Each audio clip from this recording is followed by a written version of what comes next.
welcome to the show. Thanks for joining me. Thank you, Mike. I'm super happy to be here. It's been a long time coming. I know we've been talking a little bit and had to move it around a little bit, but yeah, super happy to be here. We made it happen. I think there was some ice storms one time. That might have been when we were doing your show. Yep, I yep. don't know. It's been a crazy year, but we made it happen, brother. So, dude, for people that don't know you and your journey, give us the spark notes. You know who you Sure. are, where are you coming from, what are you doing now? Yeah.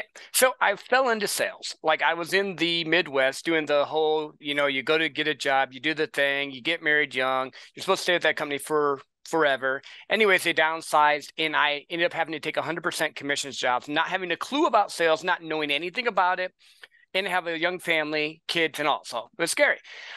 First sales job I did was like in-home sales, roofing, window siding. I went to this guy's house and it was a gutter job. Gutter jobs aren't that expensive. I sell $100,000 projects now, right? But at the time, it was a big deal. It's 2,500 bucks. I'm doing a flip chart for a gutter job. This tells you how green I was. And my manager's there. And I look at my manager while I'm there and I'm like, I can't do this. And the guy looks at me and goes, dude, I like Home Depot. I'm buying anyway. Here's my card. You're doing fine. And I realized at that point, it was not about me. And after I got that past, I've been in sales 18 plus years now. I've sold everything from heavy equipment over the phone to investments over the phone to dedicated fiber network over the phone. So I've done pretty much all the different stuff you can do. I've done face-to-face sales, over the phone sales, B2B, B2C, you name it. I've been around that block. About a year and a half ago, I started a podcast called 150K Podcast because I just kept making over 150, 200,000 a year. And I'm like, this is nice. I've done the trips. I've done the stuff. I want to help people. So I started the podcast. And then in the last 6 to 8 months, I've been doing coaching for businesses and stuff like that, helping set up sales team, helping entrepreneurs who maybe don't understand the sales process, do their product, their service, their vision, and helping B2B professionals level up and win awards and make money because that system's pretty easy once you get it going. That's like the nutshell, Cliff Notes, 18 years of experience there. I love it. I'm really curious about that last system because I was telling you before, we're doing a lot of B2B stuff now, and you're obviously the expert here. So I'm sure we'll dig into that. Talk to me about the first job. So we've had clients in the windows and roofing siding space. Were you knocking doors? Like, how did that first part of the journey go? Yeah, I had to do all of it. So we would get leads every once in a while from people just looking on Home Depot's website. They used to have an in-home service type of thing. I don't even know if they have it anymore. And we would get So you were like little working for leads. Home Depot? I did, yeah, but we were Got it. actually installing it. So it was back when they used to install roofs, install windows, install all of it. I Got think it. they've outsourced that now. I'm not sure. So this is a long time ago. But we would get leads every once in a while, but they weren't that great. And also we could either walk through the store and get leads, which I would do. But when I would go to a job, it's 100% commission. I had no idea what I was doing. I would just start knocking on doors and talking to people. And there was no training for this. They said, just go knock on doors. So it was horrible. I'd be like, hey, just wanted to let you know, we're going to be putting a roof in. So if there's any nails or anything, let me know. Here's my card. Run away. You know, Yeah. and it's in an area where there's roofs. And if you're a roof salesperson, you know that if there's a bad roof here, there's probably a bad roof throughout the whole area you're at. I wasn't Yeah. thinking about it. I just learned green and I just had to go through the process of getting rejected and all. But I was determined because I had to provide for my family, so I started reading books. I started, old school Grant Cardone stuff, to be honest with you, old school Robert Kiyosaki, anything I could get, Zig Ziglar, whoever it was that I could Yeah. learn stuff from. And then I just was like, every day I would set a goal. Okay, I'm going to go do my sales, and then I'm going to knock on 10 to 15 doors. And I found the power of door knocking by walking halfway up a yard to this house. And this lady goes, hey, what are you doing? I almost turned around. I was tired. It's the end of the night. It's like 7, 8, 9 o'clock at night. And I was tired. I'm like, oh, I'm selling roofs for Home Depot. Like, I'm not even pitching. Well, I'm just talking to people, which is Yeah. actually a really good thing to do because then you don't sound salesy. And she goes, I need a roof. I'm like, you do? She goes, yeah, you almost didn't walk up here, did you? And I'm like, no, ma'am, I was tired. She goes, well, come up here. Went up there and it was like an $8,000 roof. She wrote me the check that night. She was like, I was going to go call someone, but you're here. And I had a little Home Depot apron on and all. And I just found out it's just being in the right place, being human, making the connection, listening to their problems, and then just giving them a solution. And I took that whole salesy pressure thing out of it and just treated them like I would want my grandma to be treated. Now, don't get me wrong. My grandma's an Irish woman. She was 4'9". She was a little bit feisty. So I could say a lot of stuff to my grandma. So it's not like I was like a pushover by any means. But I Yeah. just learned to start that connection with people, solve problems for them. Then I got into doing phone sales, which was crazy because it was a totally different dynamic. It's like right now we're looking at each other. We can read cues and stuff. When you're on the Yeah. phone, you can't. So I had to reinvent myself and learn.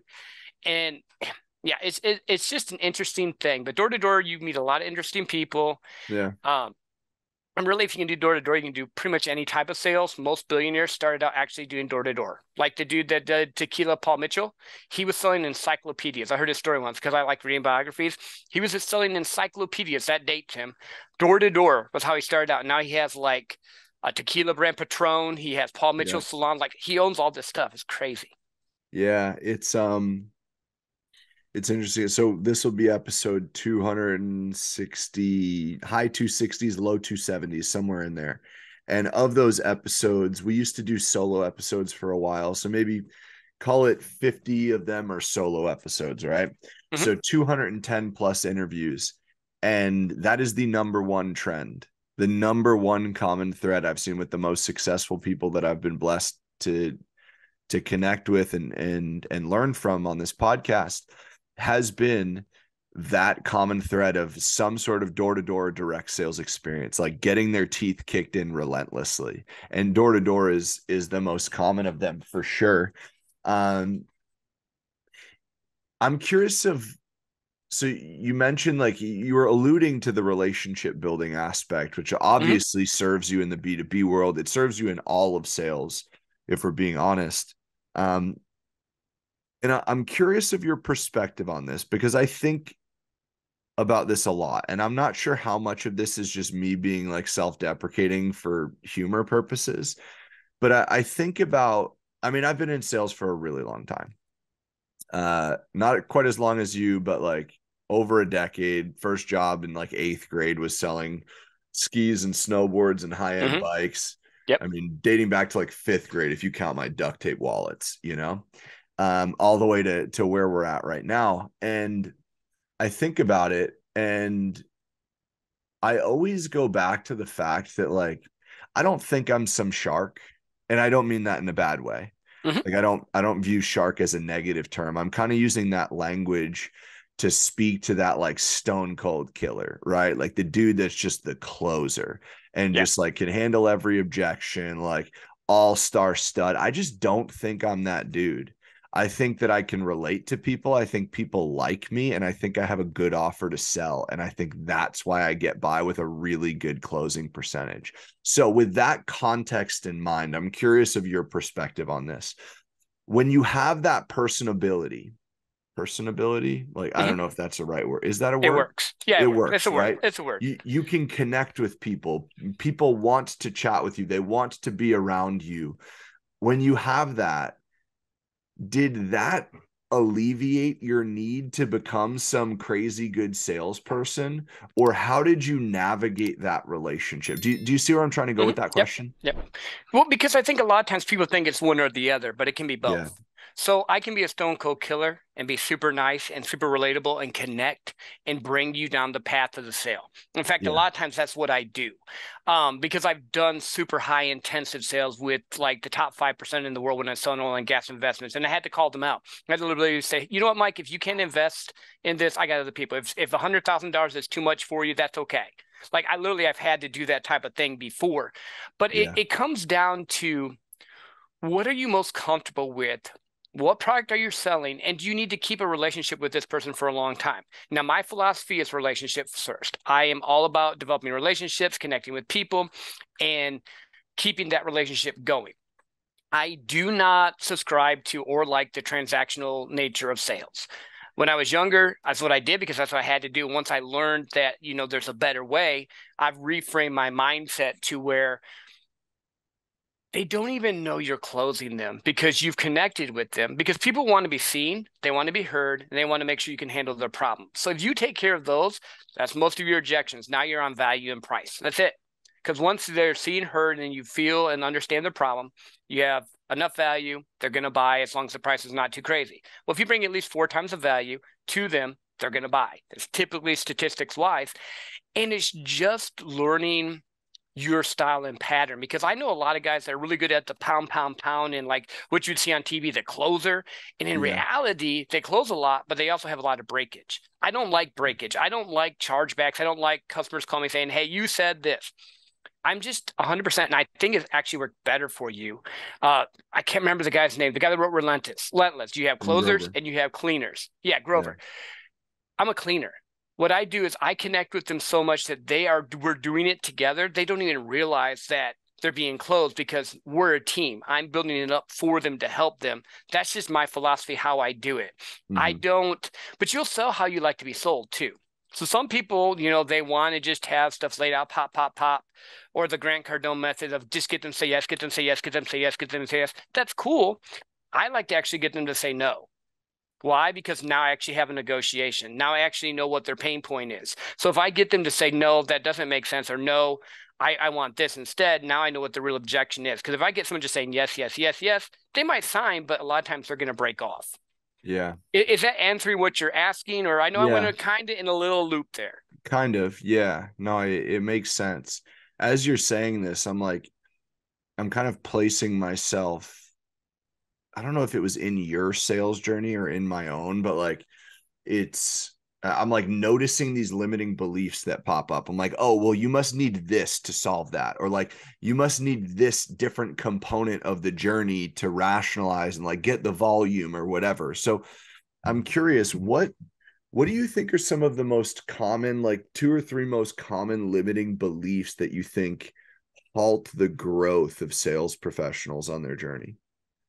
One is fear of success. Now, I know most people would say fear of failure, but I don't think it's that, because we're mostly competitive. It's actually fear of success because we get so caught up in the world we've created. Like we were talking earlier, there's a lot of door-to-door people that are broke. Great closers, great sellers, but they keep going back to that thermostat of broke. Why? Because they're afraid of what that new thing looks like in the future. So the biggest thing I think that most salespeople have to get over, entrepreneurs, business people, is fear of success. The next one would be I've arrived. So you have the people that are afraid of success and they're blowing their money. They're just not going past this one limit. They keep winning that same award and keep doing it, but they don't grow any farther. And then you have the people that they think that they've got it, but in reality, they could go so much farther if they would just level up more or learn a little bit more, or learn how to connect to people a little bit more. And then the third one would just be the power of consistency. Most people don't have it. Success is boring. It's doing the right process over and over again, knowing the end Yeah. results, but doing it consistently day after day after day after day. Because a lot of people in the B2B world, maybe they'll make their calls on Monday, but then Tuesday they forgot to do their emails. And Wednesday they get distracted by this and by that. But the ones that win, they do the calls every day. They're very structured. They're very organized. They're very set in motion so that they can get the results they need, because once you have a selling system in place, it's plug and play. Once you know Yeah. my script is right, once you know my offers in the margins that it needs to be to get people to buy, once you know I have a follow-up system set in place that I can do this, repeat, rinse and repeat, rinse and repeat. And to kind of give you an idea, the last 4 years at my day job, I've won President's Circle. I finished last year at 162%. The year before that I was at 178% for the year.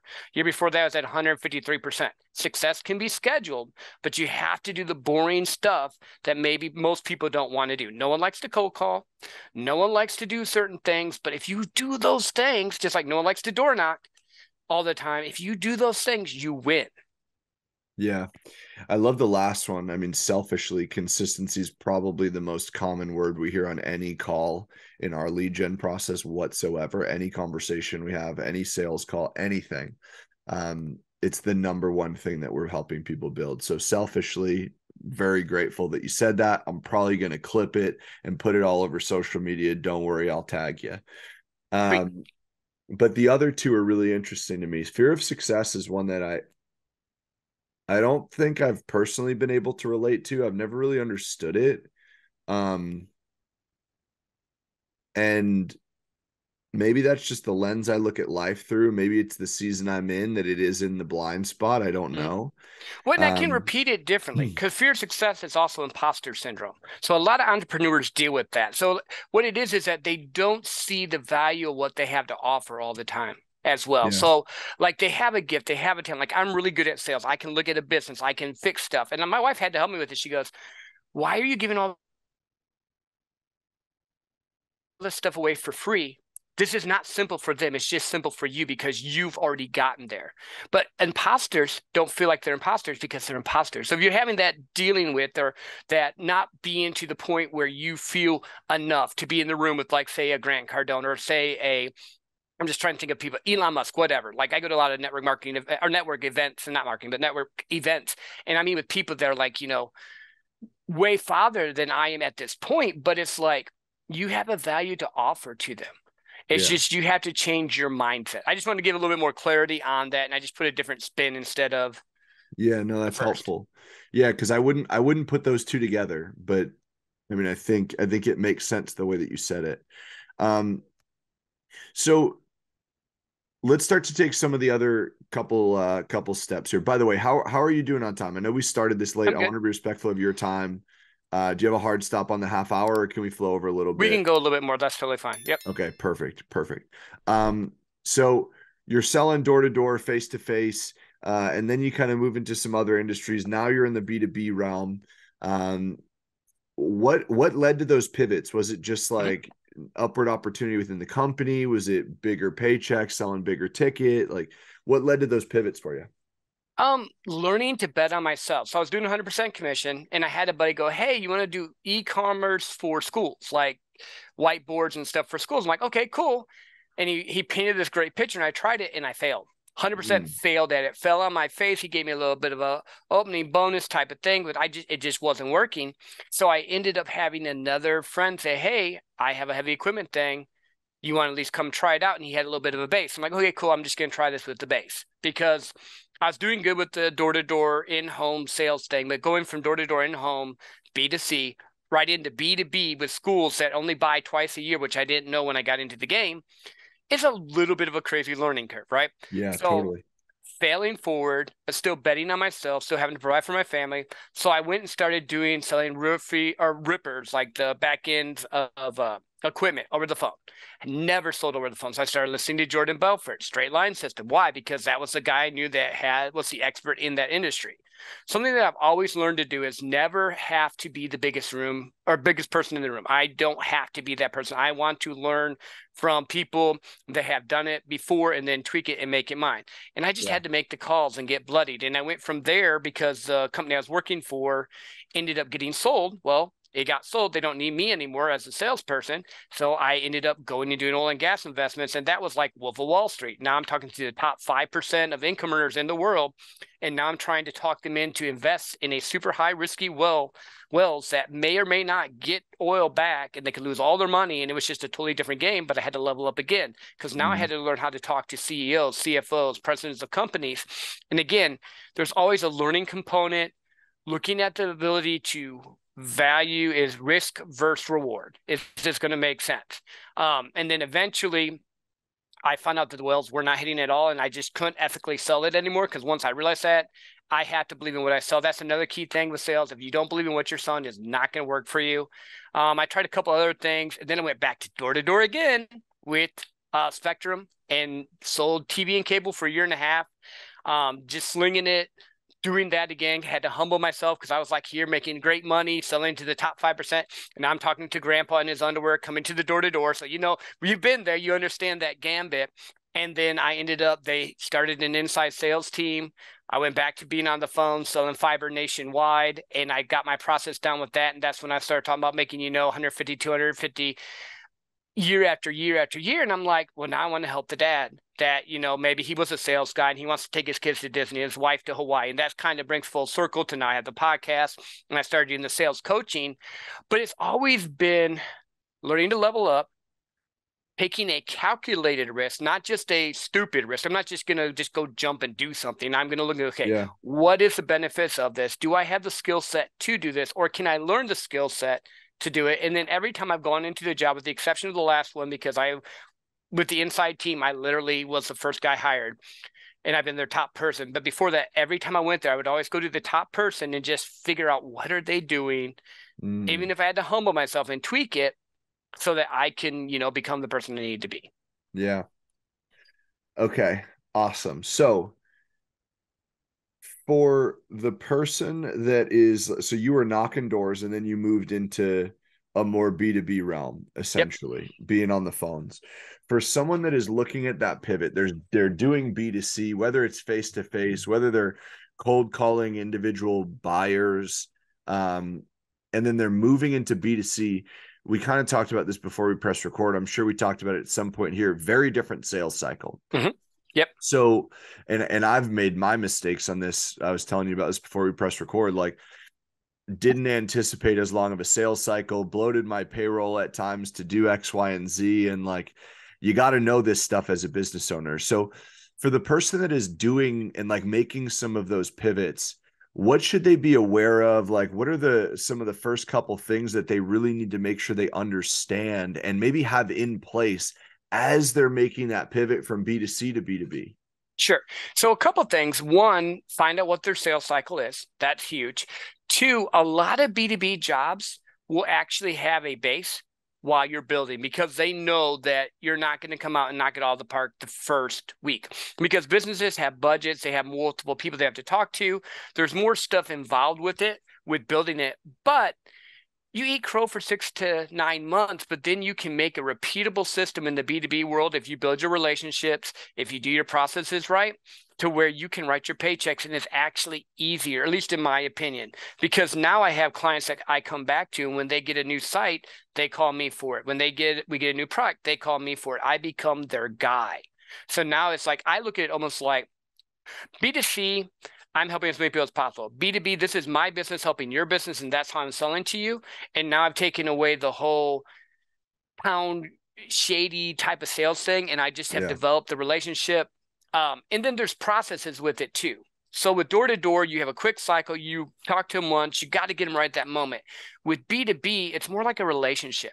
It's like you're dating now. So it's not like a one night stand with the door to door. I'm not trying to be funny. I love analogies. They work great for me. It's not like a quick bam done and you're on to the next person. With this person, you're cultivating the relationship. You're talking to them more. You're finding out their needs, their wants. You're finding out who else has to be brought into this circle and the family to get this to actually happen. And then once you learn those systems, it's better. But the other thing with B2B is you can touch more people faster because you can do email marketing campaigns. You can do social media marketing campaigns. You can do phone calls over the phone. I can call more people on the phone than I can walk door to door to door. Not that door to door is bad. I've done it. I love it. I think most people should start there because you learn so much. It just levels you up. But they normally will have a training solution for you too. I like an actual training solution in place. Sometimes it's company not as good, but it just is there. And then find out the industry that you're in. Find out what it's known for, what's the pros, what's the cons, and then find someone in the industry or someone in sales or something that's done something similar in the B2B space and learn from them and set up your system that way, because then you're going to be able to shorten the time frame and get to your end result faster. Yeah. Okay, so I'm going to try and take these questions from an approach of like knowing absolutely nothing. Cool. So when you're saying you're talking to people way more, you're building these relationships, you mentioned a couple things like text blast, email blast, like you mentioned processes. So like what does this exactly mean? Like, are you individually communicating via text with all these people? Are you cold calling to start the relationship and then like adding them to a list and then you're mass marketing to them? Like, do you have resources that you send out individually to these people through like email or text automations? And then like that's already set and forget. Like, what is this? What does that kind of look like from a high level? Yeah, and there's different ways you can do it. So like, let's talk email first because that's the easiest one. You can do emails via mail merge where you can do 100, 200, 500 emails at one time. You go through, it takes 10 minutes. You send them in your waves. There's a process too, but you have email templates. You use an Excel thing and it does it. There's also tools called like Outreach or other CRMs and stuff that will actually send the emails out for you. So that's almost like you plug and play them. They go out. What you really need to have is a cadence and a set process of touch points, because in sales, it's 12 to 28 touch points typically for a B2B sale to get it to close. It just is. Experiences with the company from whatever. So what you want to do is get those touch points taken care of faster. So touch point one might be a day one. You send out an email. You go to their LinkedIn. You connect with them on LinkedIn. And then you give them a call. That's day one. Well, then day 3, you have another email come out. But then day 4, you have another email come out. And it's just building the value of either your company or what problems they're having that you can solve. So it has to be strategic value. It can't just be, hey, buy my stuff. That's not going to work. It has to have like a sales customer journey, for lack of better terms. So you get your email stuff going. Then you have your list of people you're calling, but if they've already gotten an email, so you've already knocked on the door and said, hey, I'm going to be calling you, right? Because you've already sent them some information. Then maybe they opened your email, maybe they didn't. Yep. Then when you call them, you have to be specific about what they need. Hey, Mike, I know you're in the solar industry, and right now you're having issues with, your top producers are supposed to be training your other ones, but they're not really working as well. So I need to help you with that. I have a program that can help you. You're coming in, you're addressing the pain points, kind of like what we were talking about before, different stuff that we've heard. Yeah. Then you have to have your solution in place for that. The other thing, in the beginning, you're just trying to get appointments set up, and you're just trying to get your name out there and get to talk to people. After you do that, now you get appointments set up, and then you start going through the sales process. And then that's just based specifically on the industry, what your pain points are, what your problems are, and who are the key people that need to be there. That's kind of a high level thing. And that's why I say in B2B, it's 6 to 9 months typically to build your pipeline up to where you're really kicking it and making well. Not that you won't have really good months, but it would do this for a little bit like anything else. But once you get it in place, then it's just straight up. Yeah. Got it. So when you're saying that you can almost make your paycheck, like you could schedule your own paycheck, essentially, you're saying that like you have specific actions that you can do to fill top of funnel, either LinkedIn outreach, networking events, cold calling, etc. And then maybe it's a combination of like manual outreach and like follow up versus like strategic automated processes like Go High Level, for example. You can set up email campaigns and text automation, and like maybe you have some resources that you're just dripping as value adds specific to what they need. And you just know that, okay, if I add, 1,000 contacts or 1,000 contacts top of funnel every quarter, that's going to lead to, I don't know, 20 extra deals in the next 6 months. Yeah, and it depends on knowing your numbers. How good of a closer are you? What is the amount of money you make off of your deal?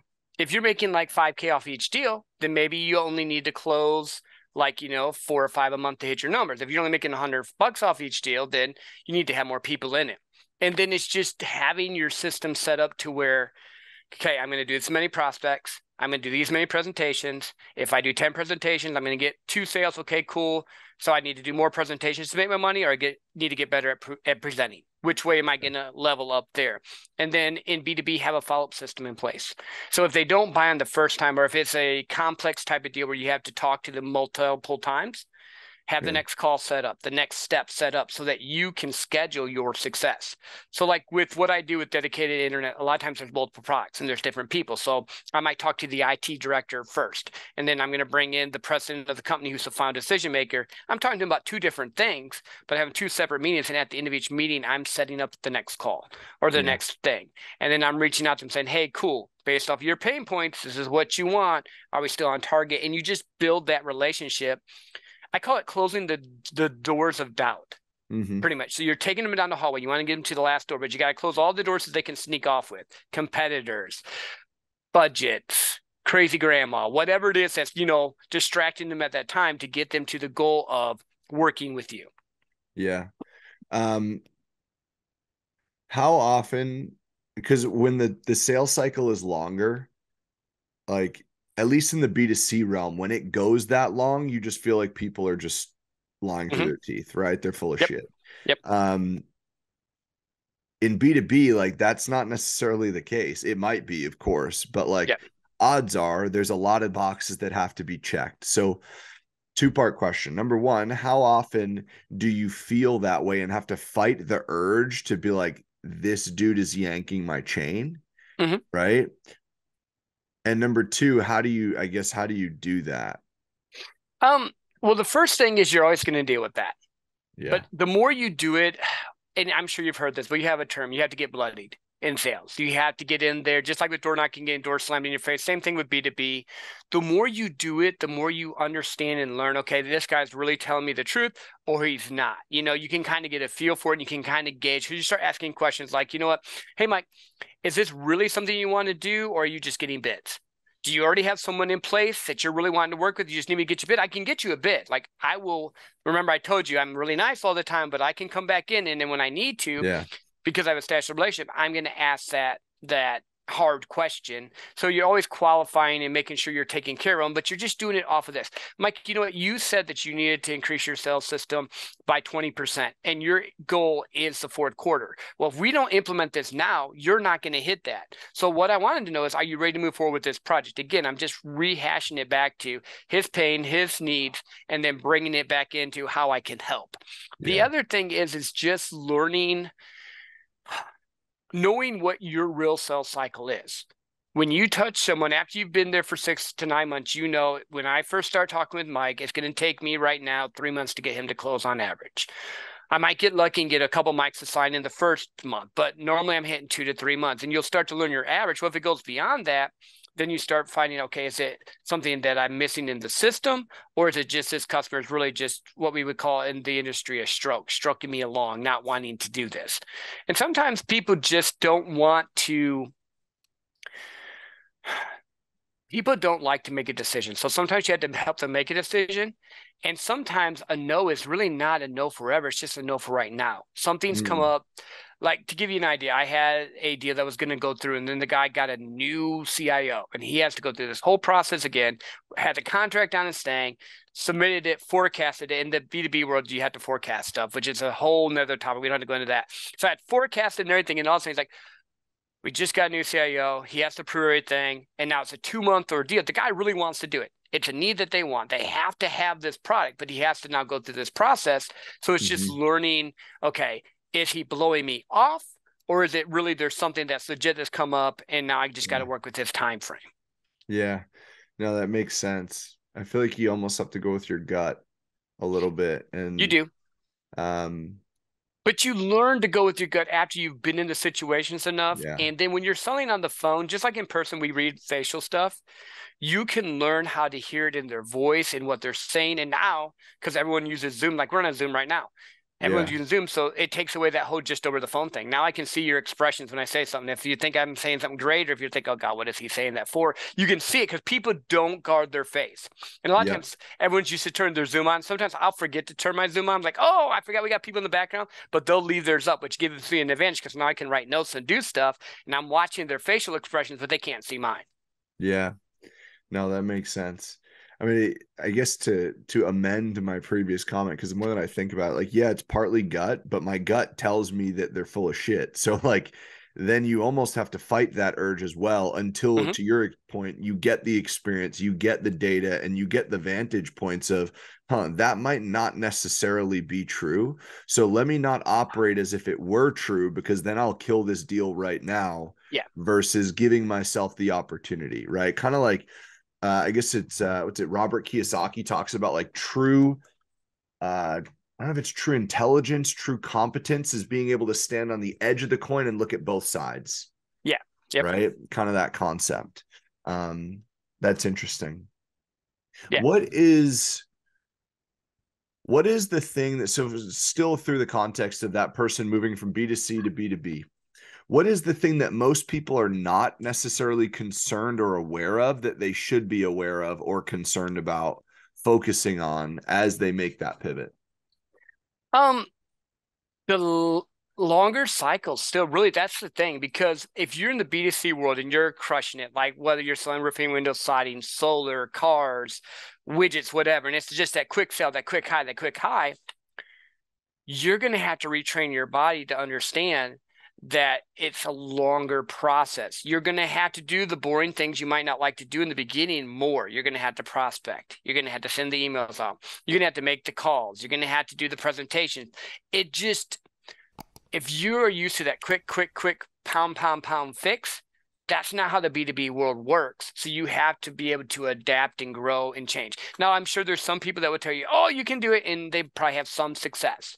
But to do it and duplicate it and build relationships, because you're keeping these relationships. Because now I have clients that I sold 5 years ago that when they need a new fiber circuit or phone, they could just call me up, and I'm getting free mailbox money because on the front end, I put all the work in.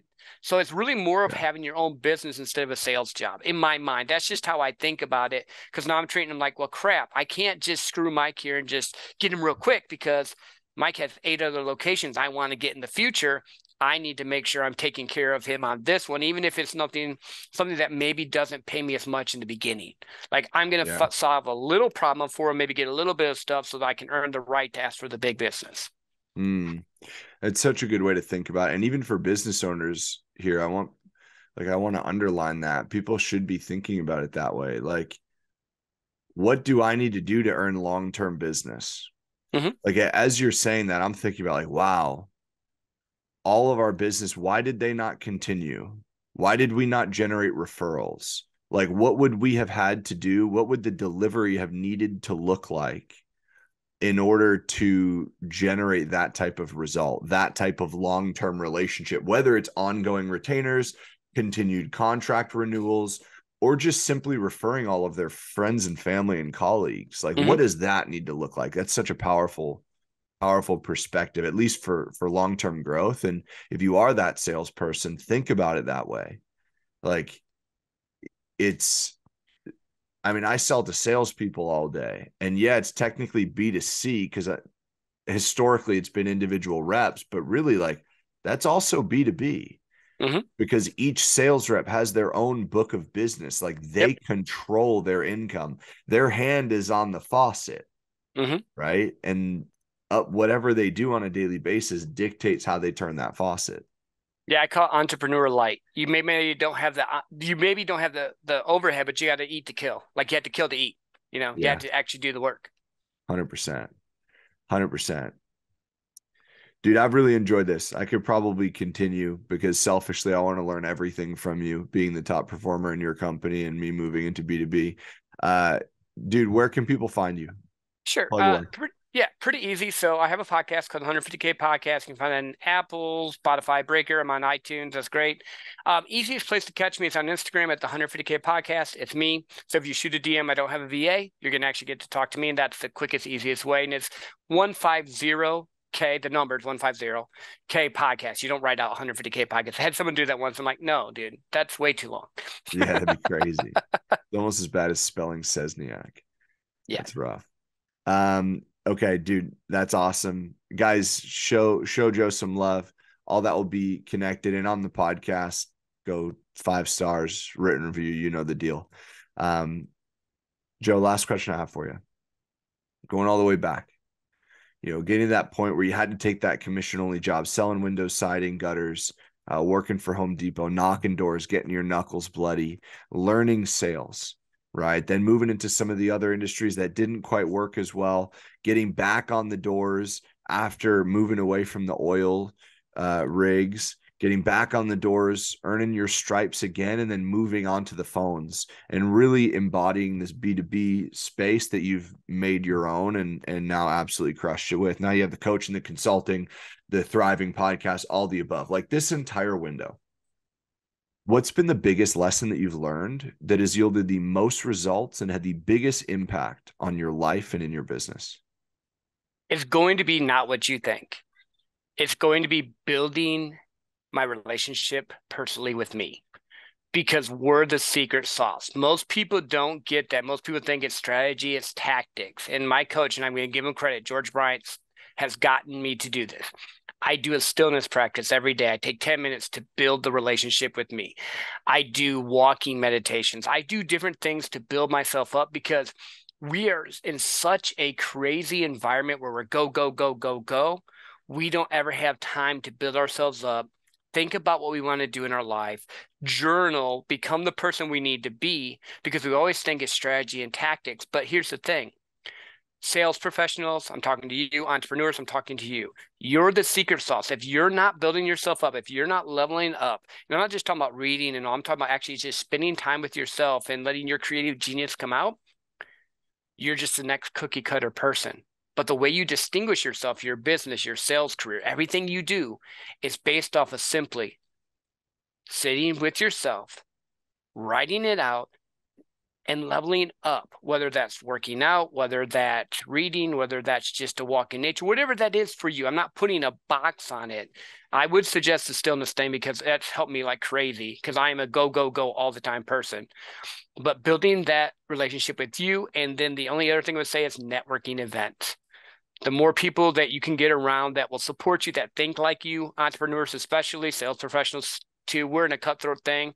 When you get around the right people that will build you up, believe in you, and tell you, speak to your greatness, it's a game changer because we're not normal. Sales professionals are not normal. Entrepreneurs are not normal. So we go into the world, we create something totally crazy, totally different. We're not normal. You need to have the right systems in place. I love it. Joe, thanks for joining me. I really enjoyed this. Yeah, thank you for having me, Mike. I appreciate you, and I loved having you on my show as well. 100%.